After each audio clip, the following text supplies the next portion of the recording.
们来了？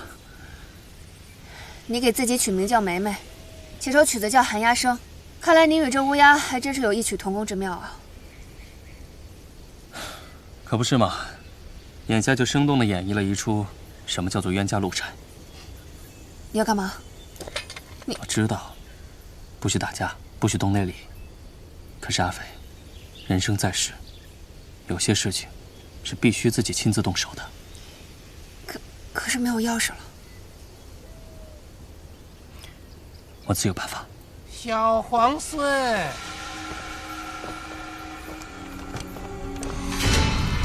哼，你们俩在这儿窃窃私语说什么呢？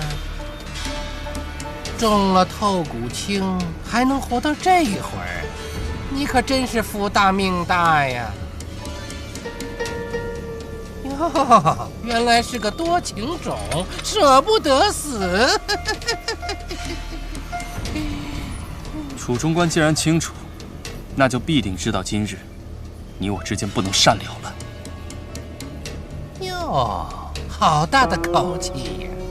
义兄，殿下，殿下，嘿，小皇孙，啊不，殿下。这陈家夺了你萧家的江山，你却给人家的小皇子卖命，简直愚蠢至极。那楚中官呢？你出卖了我父亲，杀了我叔父，卖主求荣。这几年在地下山庄过得可还好？楚中官既然认出我是谁了，那么今日新仇旧恨一并了了吧？好啊。都说这推云掌风华绝代，在我看来就是蠢人的功夫。你的老师误了你，教了你一身妇人之仁。怎么，今日想用这柔弱的功夫和你借来的内力跟我斗？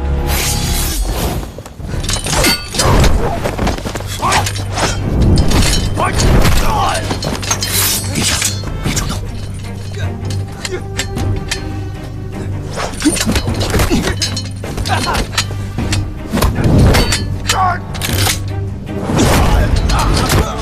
阿飞，该你了。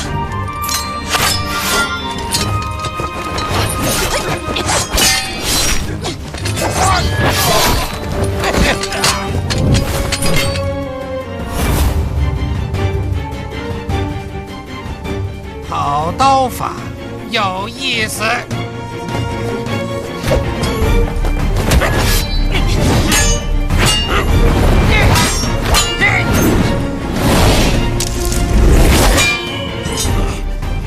阁下何人？报上名来。无名小卒，不足挂齿。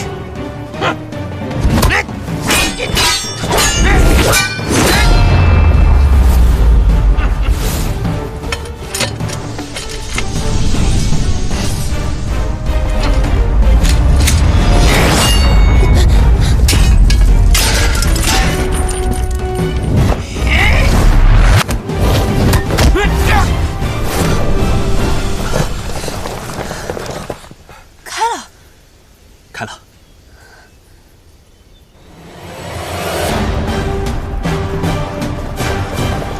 找到了，周姑娘，找到了。你怎么还在这儿？快走！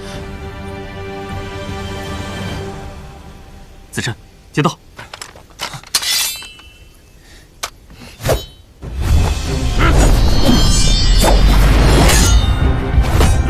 殿下，回去好好读书，以后别搞乱七八糟的，浪费时间。义兄，快走，拉他走。走不，义兄，义兄，放开我！周姑娘，义兄，走啊！快走啊，小主！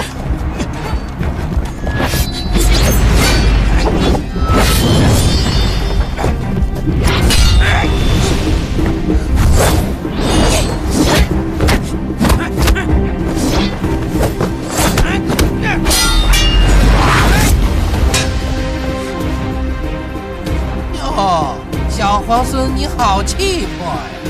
怎么不带着姑娘一起走啊？她不归我管，而且她也不会走。楚州官，既然你执意不肯走，那便留下吧。好啊，那我就陪殿下再玩玩。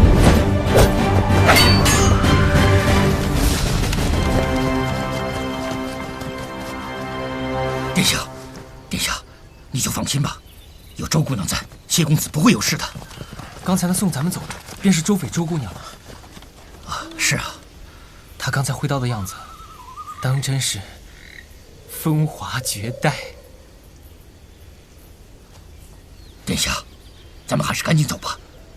殿下，走吧。少主，快走吧！走吧，少主。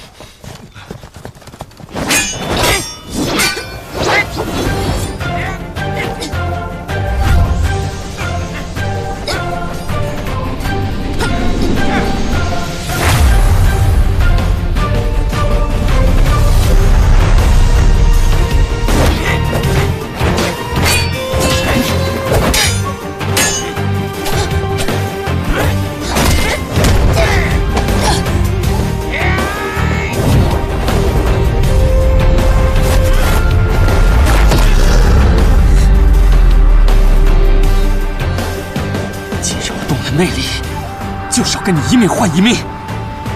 楚主官，把命留下吧。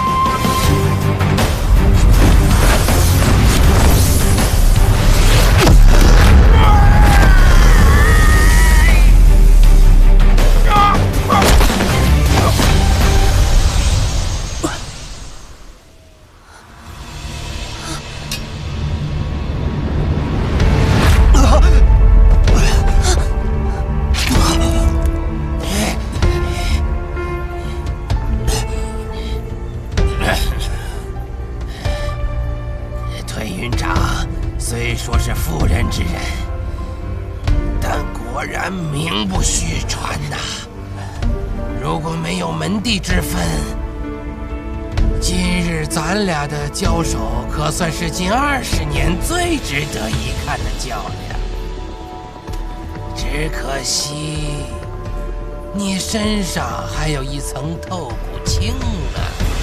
前些日子，你已经在48寨发过一回功了，这毒性会跟着你毫不收敛的用力。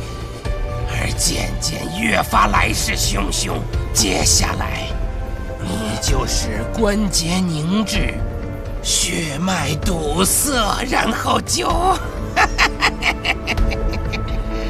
这得多亏了连胜，要不然今日我还真从小皇孙身上占不了什么便宜。你敢让他动内力，今日我必定不会让你生离。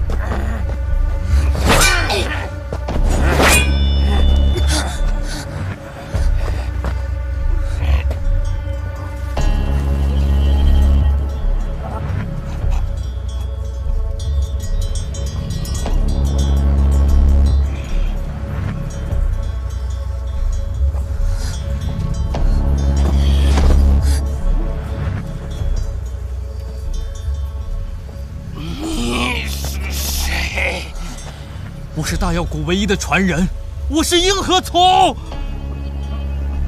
当年我大药谷叛徒连胜，投靠了你们地煞，引得你和沈天树血洗我大药谷。今天我终于可以报仇雪恨了。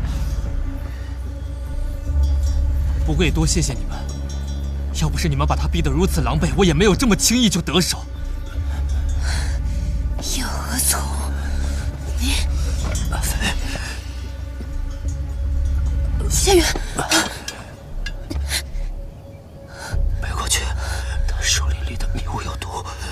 这叫做凝露，是一种蛇毒，把它制成粉末，一遇水汽便可化作无色无味的毒物。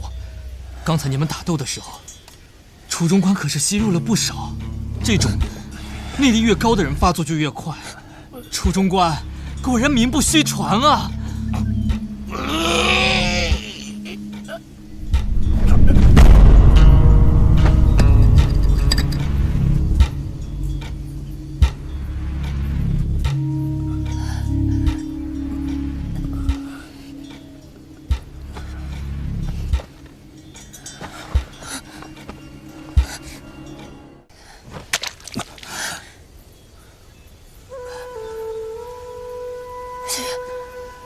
谢月，你，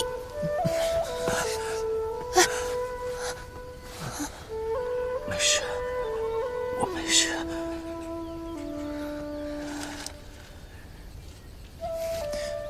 这个给你。什么？这是凝露的解药，刚才你肯定也吸入了一些。我知道，江湖中有个不成文的规矩，不论你能力大小，出身如何，只要淬了毒，那就先落了下场。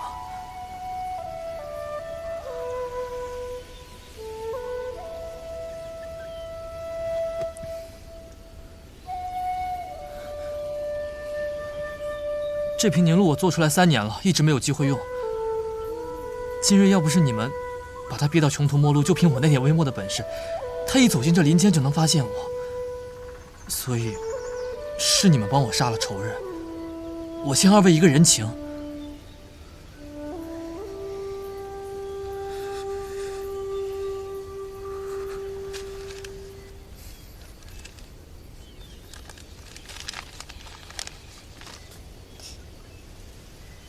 怎么只有1个？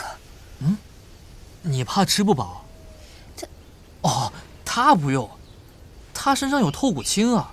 透骨青乃是天下奇毒之首，他身上有这尊大佛坐镇，百毒不侵啊。别说是吸入了凝露，就是把我的凝露直接装到海碗里给他喝，那也毒不死他。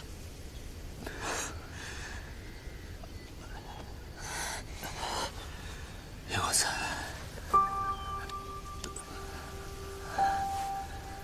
当家能不能用这种尊称说透骨青吗？不过，我先前就同你说过，他时日无多，再加上这次又强行用内力疏通阻塞的经脉，算是毒上加伤，谁也压不住。反正我是没办法。你刚才不是说欠我们俩人情吗？你拿什么还？还，一定要还，但得是我做得到的事儿。譬如你让我解这透骨青的毒，我就做不到。对了，还有最后一法值得一试。距此2里外，有个菩萨庙，你们可以去那儿拜一拜，说不定还有希望。你不是大药国的传人吗？连个江湖庸医都不如，简直是浪得虚名。我是大药谷的传人，可我不会救人。当年师父讲药理的时候，我总是偷着溜出去玩。后来大药谷3000典籍被连胜与玄雀劫掠复制一去，只留下我这么个不孝弟子。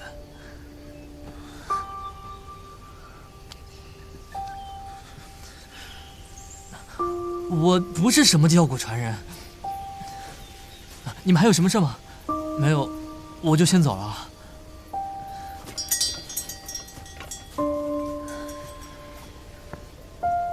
阿水，一派一山，都有其数，都有其时，是没什么。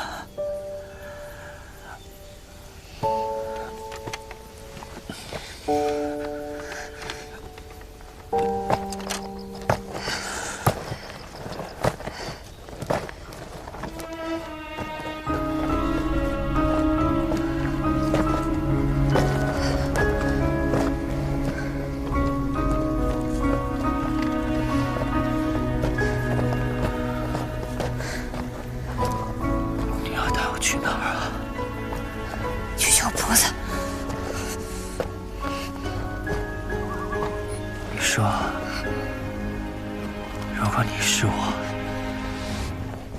他最终功败垂成，也能比得上眼。20年后，还能顶天立地。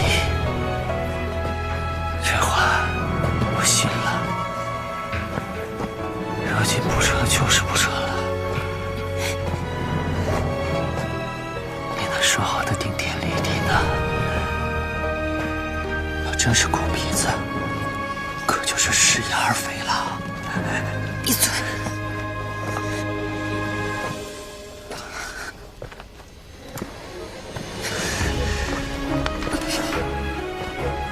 好，美人儿，我就喜欢你这副到死如铁的心肠。你先把我放下来，我想和你说几句话。你给我少说2句。阿飞，很多事情，譬如生老病死，既然已经注定，便是人力所不能及。别说了，不信这个。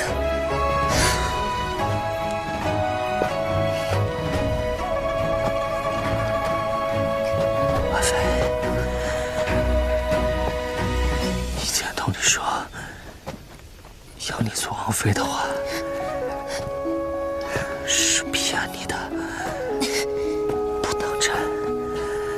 别做梦了，谁要做你？因为我也不想做什么皇后，当什么天子。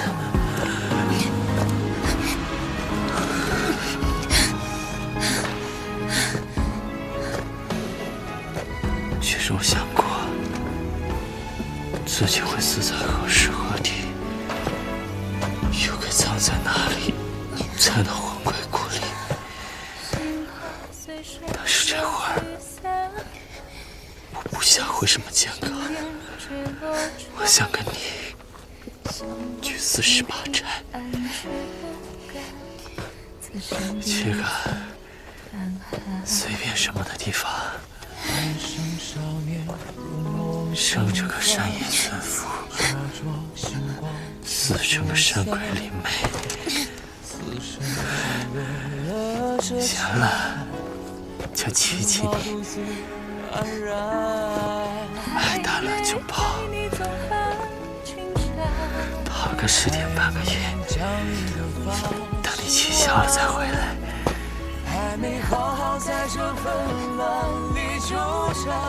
每日受气，也没有怨言，因为你在的地方就是家。江湖险恶，日后难免再遇强敌。不论你是神功几层，生命几长，自送在黑牢里，你带着一些瓶瓶罐罐回来，跟我说交代重要。事情，你就是我心里的天下第一。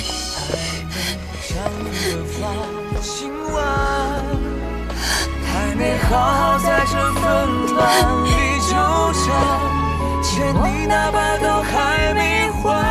阿飞，今日暂别，20年后我仍去找你，要一言为定啊！巍巍江山为你愿把热血洒，管他又是谁的天下。既然只是飘到哪里才是家，不如让我把你融化。当君月亮无心，却化作前世的铠甲。是爱的江湖与你换取不曾怕，等巍巍江山为你愿把热血洒，管他又是谁的天下。既然赤血飘到哪里才是家，不如让我把你融化。当初艳阳无心，却化作前世的铠甲。挚爱无话。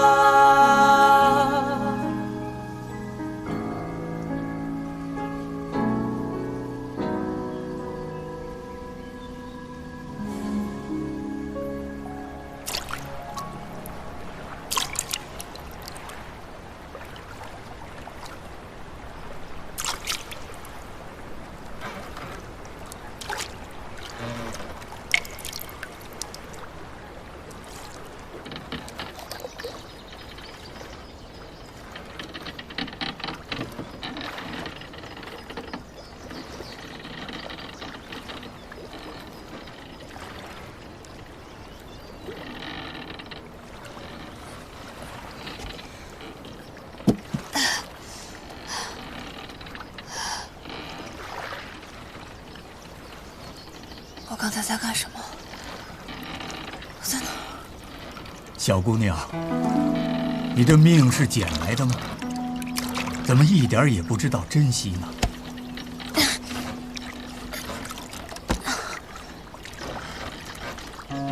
你中了蛇毒，自己不知道吗？兜里就装着解药，偏不吃，怎么？想试试自己能活多长时间，是不是？这说话不正经的口吻，怎么那么像谢大哥？谢大哥，谢大哥呢？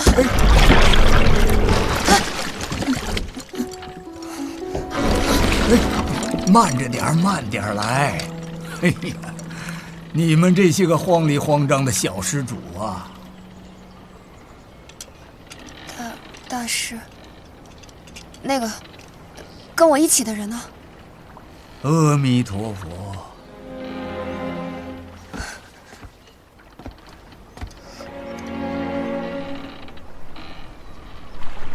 姑娘，你要往何处去？老衲送你一程。我应该去哪里？要做什么呢？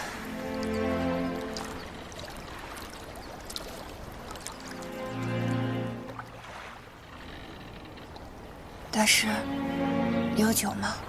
老衲倒不曾预备。船棚上挂着个水壶，里面煮了些水。姑娘若是不介意，可自取饮用。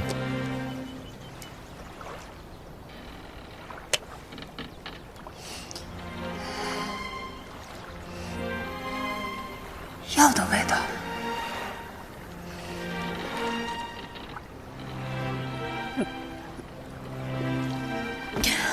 咱们已经出了零陵城，再往前走就彻底离开了这方地界。你想好自己要去何处了吗？零陵城，我该回客舍找李安、李胜，别让他们担心。可是找到以后呢？继续查海天一色，但他人已经不在了。想不出来也不要紧，你记得自己为何而来便是了。可是他已经没了。不对，不对。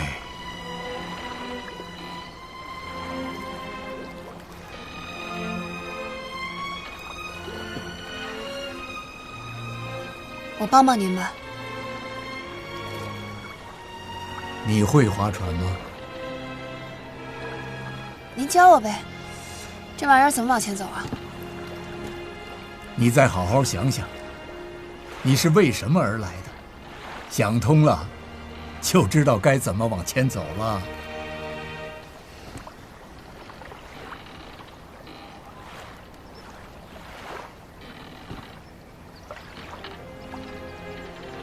难不成我遇到了一个疯和尚？你所说的那人，不过是途中一段起落聚散皆无常的缘分。既然是偶遇，又怎么能说是为他而来呢？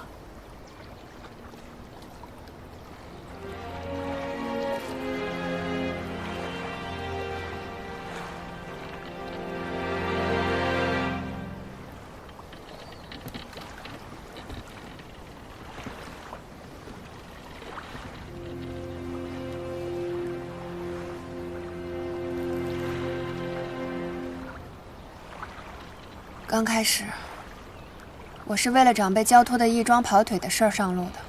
不对，老衲别的不知，只知道跑腿不过一段路，跑完就完了，不是开头，也不是结尾。你呀，必然还有别的来意。我没有别的来意，这是我这辈子第一回下山。平日里就是在山里随便练练功，哪有什么开头结尾？在山里练功？那么你练功是为了什么呢？因为喜欢啊。既然是跑完了腿，又没找到人，回去继续练功，岂不理所当然？为何跟我说不知往何处去？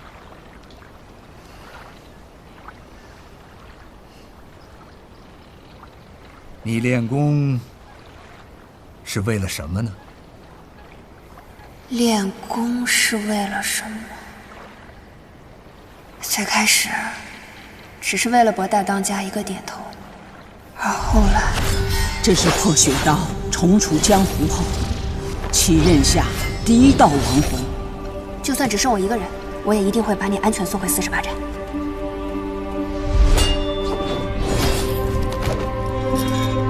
他一出关呐，便遇到了地煞攻打霍家堡。那女侠凭一己之力，力克了地煞，杀了鹿犬煞，一路直奔衡山，冲出了一条血路。到了衡山，引出了青龙主大魔头，斩杀于衡山脚下。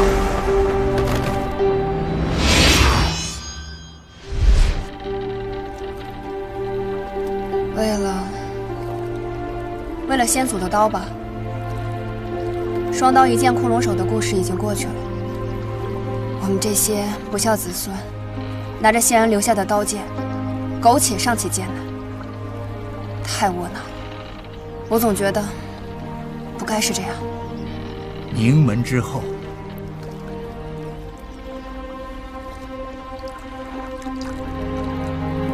是了，家里眼下还不知道怎么样了。如今霍连涛一死，往后丁魁之流不是更加肆无忌惮？我得回去，把这些事跟大当家好好说一说。还有海天一色。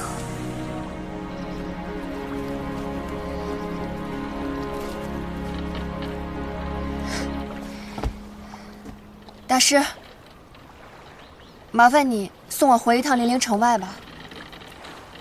你去船棚里看看。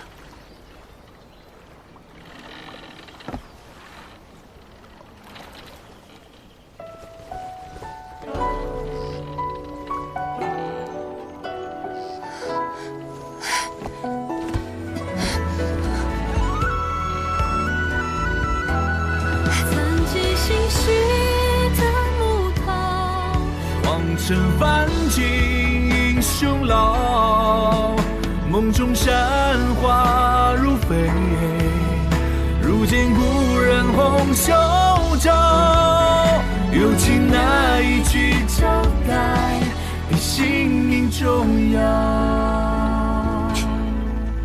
不有江湖之约，也不令那庙堂高，只有这许足够，爱你为报。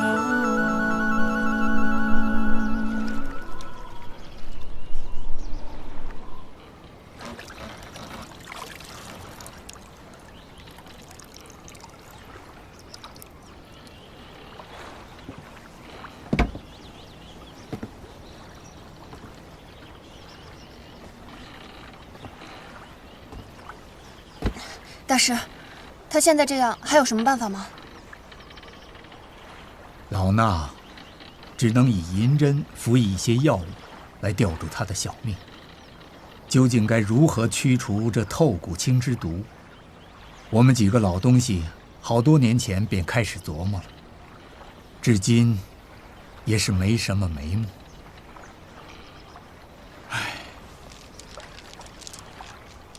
老衲听说推云长重现江湖时，便觉着不好，一路找过来，不料还是晚了一步。这老和尚似乎与谢大哥熟识，是特地来找他的吗？敢问前辈您的法号是？可算想起来问了。你不如再好好想想，还忘了什么？老衲只是个云游四方的野和尚，法号同名，想必你也没有听说过。这是谁啊？还真没听说过。那不成器的后生，便是我的弟子。不过，他虽出自我门下，却是个俗家弟子，也不是什么带发修行的。他小的时候自作主张剃过头发，只是我知道他一身尘缘，便没替佛祖收他，没人理他。几年过后他自己觉得怪没意思，又自行还俗了。大师，我终于知道他这啰里吧嗦的习惯是跟谁学的了。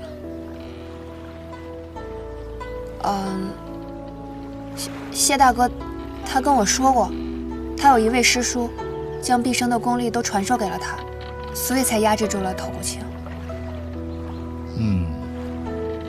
用极雄厚的内力将透骨青封在他的经脉中。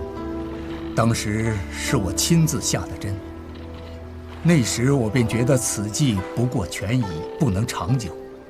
再者，安之这孩子天生情深，叫他一直冷眼旁观是肯定不能的。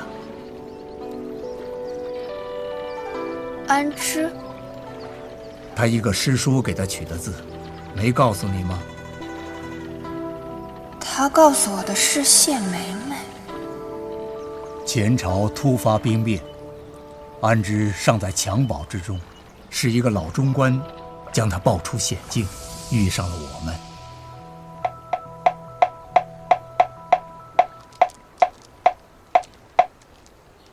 师父，我为什么不能出家呢？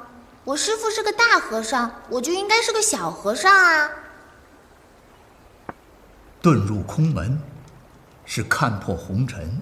安之，你知道什么叫红尘吗？我看你就是没出息，想逃避责任。我为什么非得要有出息呢？我又不能决定自己是谁的儿子，我要是能决定，就不当父亲的儿子。那你想当谁的儿子？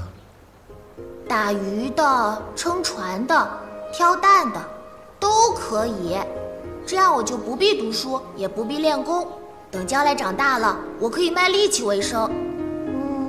当个跑堂的或车夫，跑堂的可以耳听八方，车夫可以走南闯北，岂不比现在快活？阿弥陀佛，师父，我说的不对吗？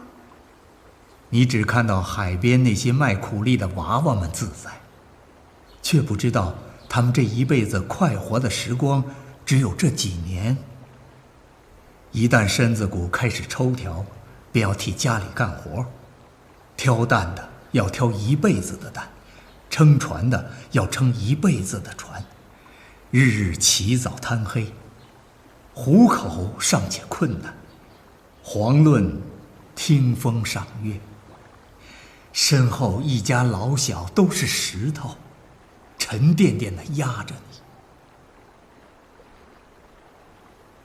让你病不起，死不起，只好低着头往前奔。这还是太平年间，倘若有个天灾人祸，那便更惨，夭折的比活下来的多。你知道他们心里在想什么？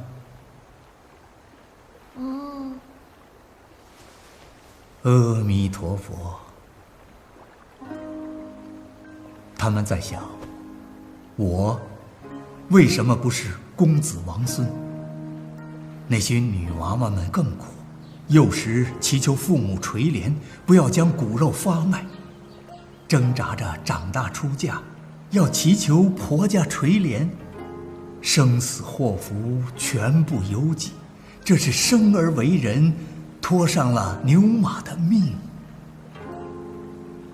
你又知道他们心里在想什么？生老病死，此乃生之苦。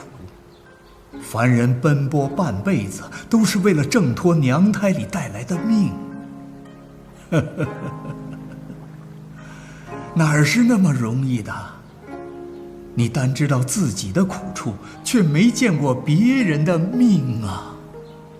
师父，世上可有不苦的吗？师父，世上可有不苦的吗？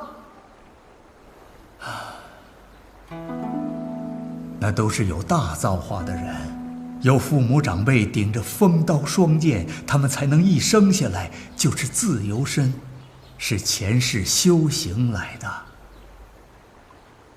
你我没这个福分。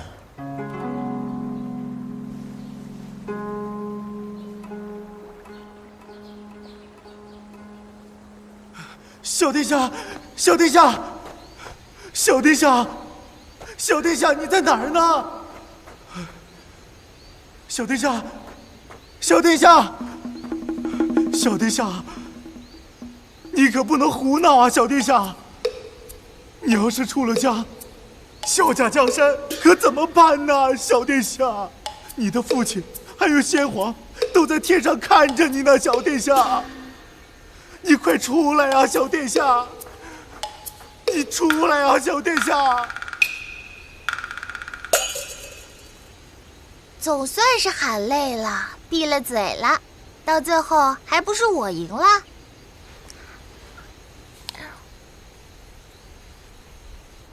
王中官，我给你带点野果子润润嗓。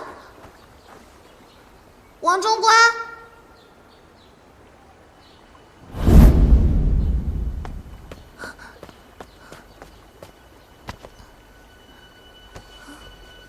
老奴仅余残存之身，身负主上所托，罪无可赦。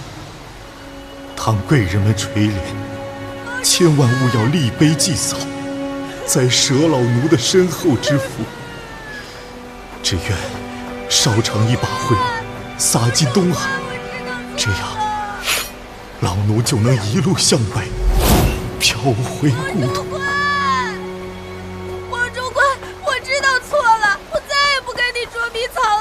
快出来！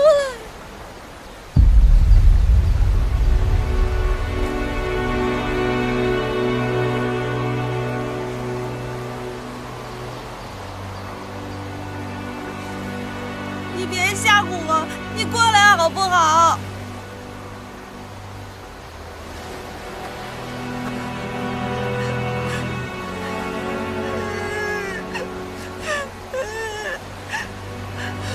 师傅，快救救他！阿弥陀佛，众生皆苦，愿施主解脱苦海。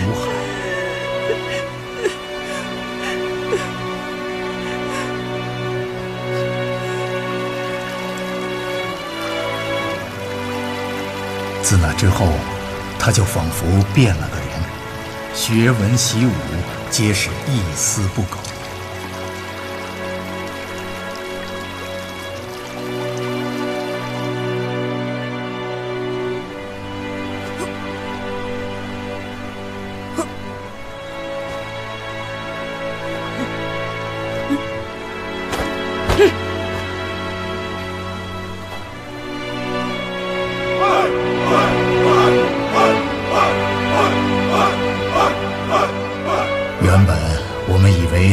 出蓬莱，便永无归日。谁知我们很快再见到他，那时他已经身中透骨青。早知如此，不如当初让你师父带着你出家。师叔，你别难过，我现在反而觉得轻松得很。我现在就要用内力把透骨青锁在你体内，可保你无虞。但是你要答应我，以后不能再和人动武。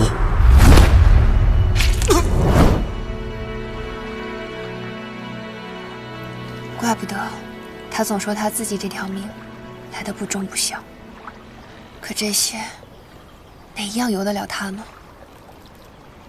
姑娘，那确实有些事要劳你相助了。不过这一日你经历了大喜大悲，心神不定的，不妨稍歇一会儿。这事儿啊，也不急在这半日。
大师，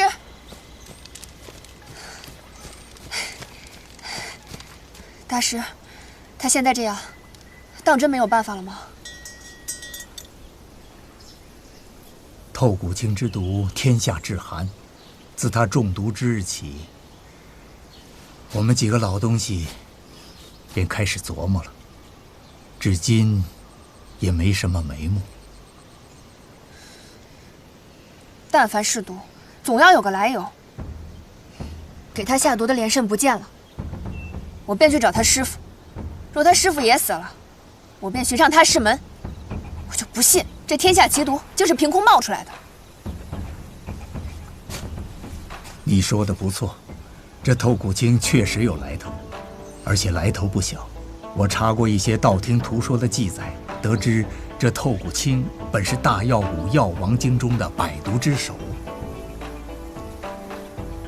若要能找到这本药王经，或许能看到其中的解药配方。那药王经在谁手里？我去哪儿找？可惜，这药王经恐怕早就不在世上了。什么？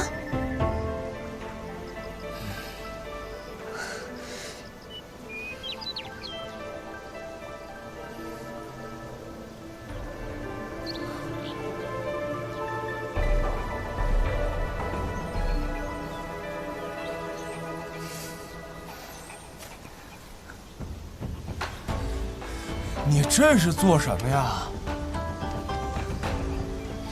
大哥，请问你有没有见过这样一个女孩子啊？大概这么高，背后背着一把刀，长得很漂亮，但是一看就不好惹的样子。没有，没见过。哦，谢谢。你这么找周飞也不是办法呀。你不担心他，我还担心他呢。你又不知道阿飞有多守信。我们约定好时间见面，他要没事肯定会来找我们的。他现在没来，不会出什么事儿了吧？不会，他跟你不同，他武功又好，人又凶。你们不是有句话叫逢凶化吉，他肯定没事的。什么叫我和他不同啊？当时在灭杀大会，别提有多危险了。现在坏人这么多，还这么阴险，阿飞会不会遇到什么坏人啊？不会，你们48寨的人坏得很。你说什么呢？快给我找！哦。此事说来话长，《药王经》的作者名叫吕润，也是一位天纵的英才，一生穷尽读术医术，写成了这本《药王经》，是大药谷的镇派之宝。只可惜，在那场浩劫中，付之一炬。种瓜得瓜，种豆得豆，世间万物皆有因果。这事儿，怪不得你，是安之的命，也不应该抱用到他头上。这种因果，我不认。哼，你这丫头，刚刚还伤心的找不着北，这么快就缓过来了吗？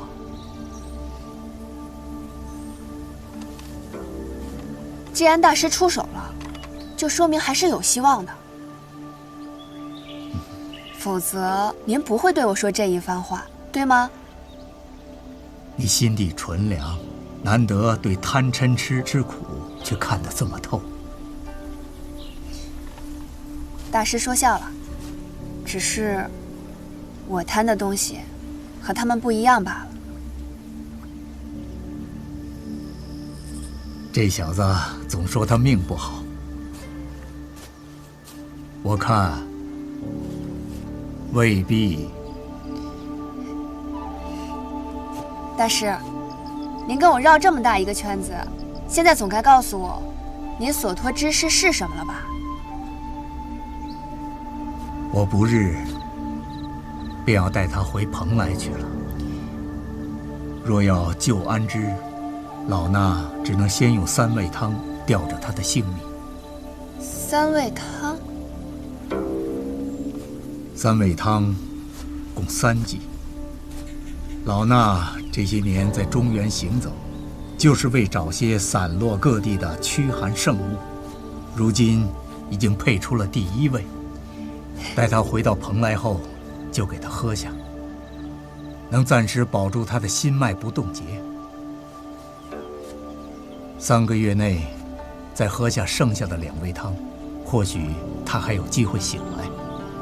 可这药引要用天下炙热的毒药来以毒攻毒，这东西可遇不可求啊！实在不知是否能寻到，只能看缘分了。那他喝了是不是就好了？3味吊命，只是治标不治本。老衲实在是才疏学浅，翻遍药典，也只能想出这权宜之计。3味过后，我明白了。大师，您只需要告诉我，这些驱寒圣物该去哪里找呢？算来，西北极寒之地的火莲不日便要开花，这是10年一次的机缘。莲生9地，9朵长成，便是最佳摘取时间。若是错过，这又是一个10年。且看你能不能赶上了。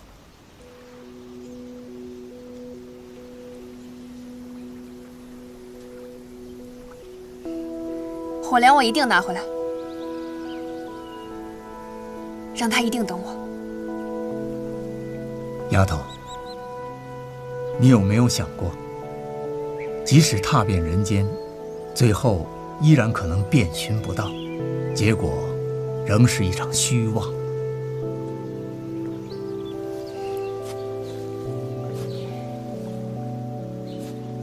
之前我背着他行走，那时候我真的以为他已经死了，万念俱灰。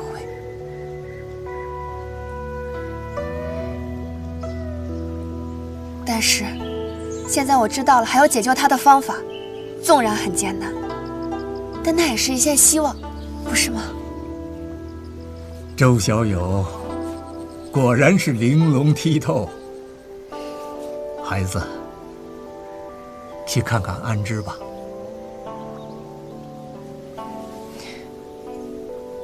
不，等我拿到火镰再来看他。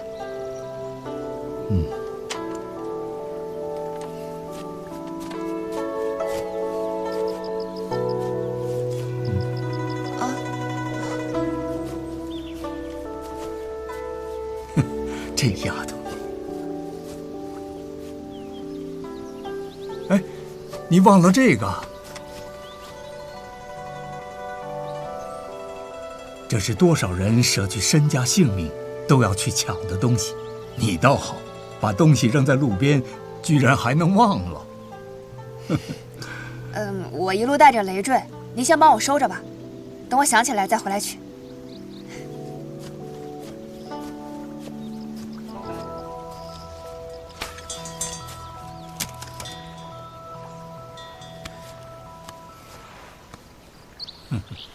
年轻人呐，真是不同寻常。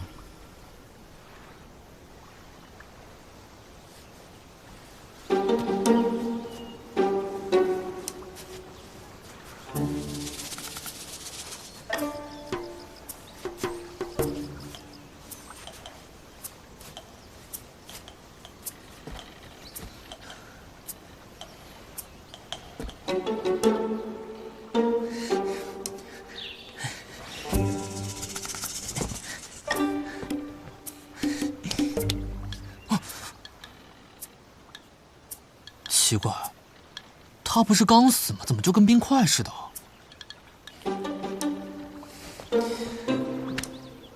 谢兄，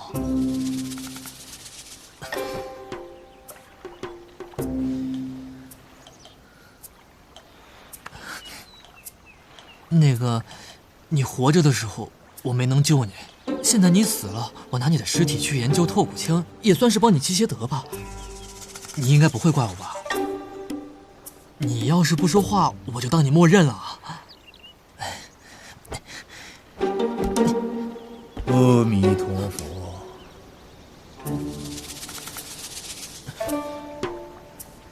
大师，您别误会啊。小友，我的徒儿，还是我自己管教为好。啊？死人您都能管教？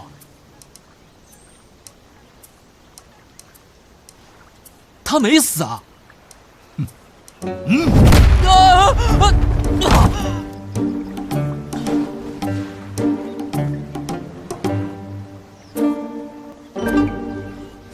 阿言，这儿这么荒凉，又没什么行人，不如我们今天先回去。要走你自己先走。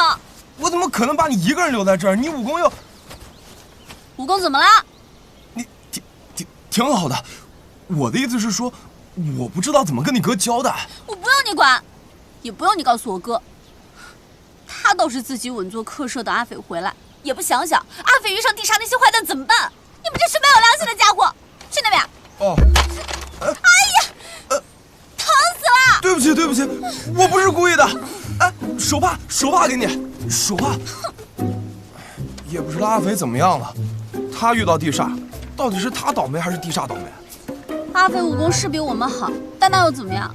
遇到危险，他也没有人照顾。我一定要找到他，不找到他，我就不回去。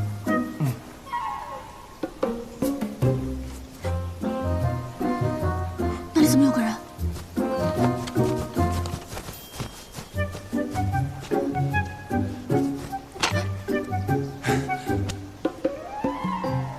冰河丛？怎么挂在这儿？赶紧快去抬他！哦。